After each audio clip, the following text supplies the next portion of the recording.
relationship with him.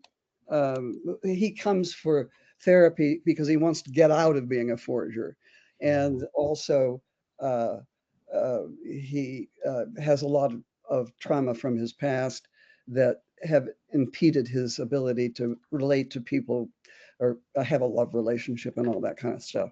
Uh, and and she spends a short time with him, and he, of course, flees in when he starts to fall in love with her, because you know the old thing of falling in love with your therapist.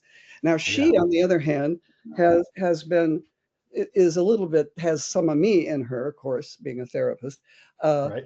who was wanted to be an artist from day one practically, and I couldn't make it in the art world with my work, so I had to do something else. And the next best thing was being a therapist.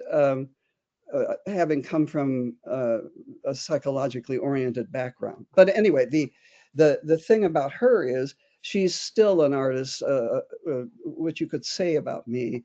Um, Not completely, but she is an amateur landscape painter. I mean, she gets involved in Mm, financial hardship, and right. has the idea of, well, first of all, she's going to sell copies.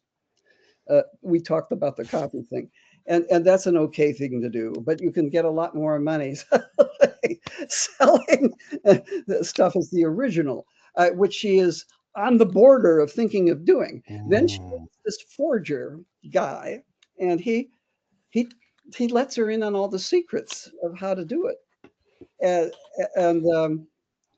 and she does take it in. She can't help but take it in. I So love all right. So this is it's not the typical story, uh, but they come apart for about 3 years. So she hasn't seen the guy in that amount of time, um, but it's stashed away everything she's learned, it.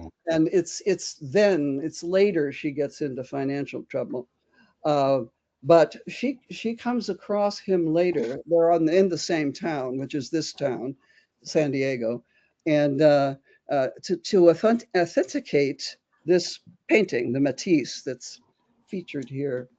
It's Yeah. left on her doorstep, and she doesn't know whether this. First of all, it can't be real. It's worth many millions if Yeah. it's Right. real. And but it really looks real to her, and so she's going to get it authenticated. Now, there are many good forgers who are also art conservators, and so it's like their day job, their legitimate job is that, Right. and it can be at a museum. And in this case, the guy is working at a museum and for a shady collector, both privately. Yeah.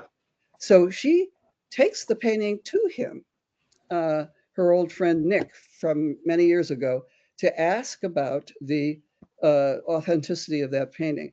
And that sets the whole plot thing in motion, because uh, he tries to get, well, it's a complex thing about whether that's real or not real. Yeah. And she gets involved in his world of trying to, he's running from everybody. He's in I mean, he's a very notorious forger, but never been caught. Mm, And then she ends up trying to help him get out of all this. So that's kind of the setup. And then, of course, there's a murder. So there's a murder that takes place that uh, they're both drawn into, and yeah.